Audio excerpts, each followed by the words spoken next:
Welcome to Zilla Cabs. Recently we spent a few days with Nolly recording a load of speakers. We used a track written to illustrate different aspects of heavy playing and the importance of hearing them in a band mix. In this series you'll find out what we discovered.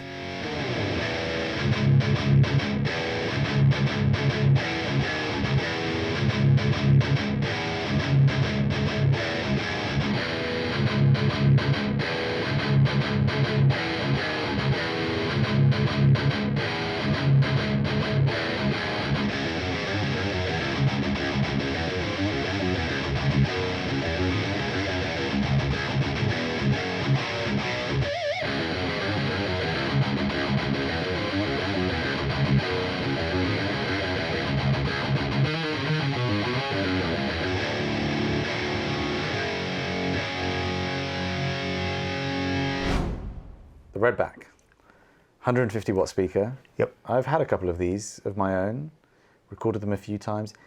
I'm really interested by this speaker.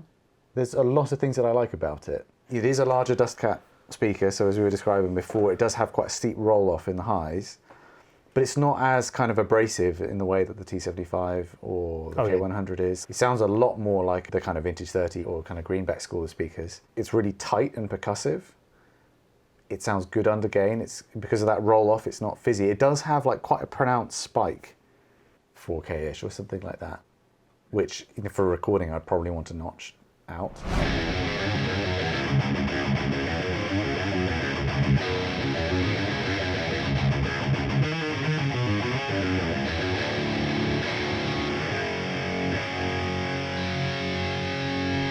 But I mean, there's a lot to like about it. I feel like it's very meaty and big sounding without being flubby. I don't know, what do you think?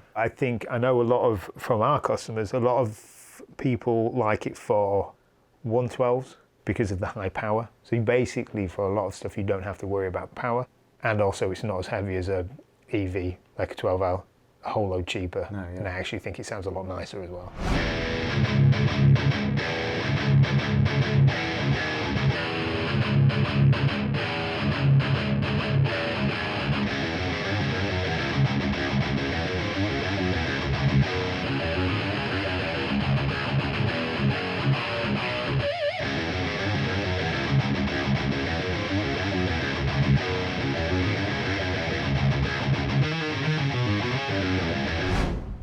I don't know what it is. There's something about it which means that I don't choose to use it in my cabs and my recordings. Maybe it's just the knowledge that it's really, I think it was designed with the intention of going for people that have downsized their rigs. They've still kept their 100 watt head, but now are just using a 112 at home. Yeah. And need something that can handle the wattage. I don't know if there's something about this, like, this wasn't created as a thoroughbred heavy music speaker.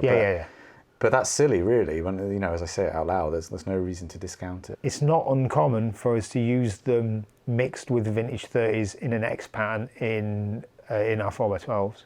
Yeah, interesting. V30s and T75s, X pattern is a thing, and as we've talked about, T75 isn't really doing it for me. I feel like this is an interesting alternative voice that maybe it makes sense, you know? If someone does want something that's a little bit more kind of metallic sounding than a V30, but a lot more enjoyable to listen to than a T75. I think that the Redback's a great choice, and I really like it. It's not a speaker that disappears. Like, it's a speaker that really does stay up front in the mix. I think it's an interesting one. I think that's a really solid choice for people, actually. Yeah.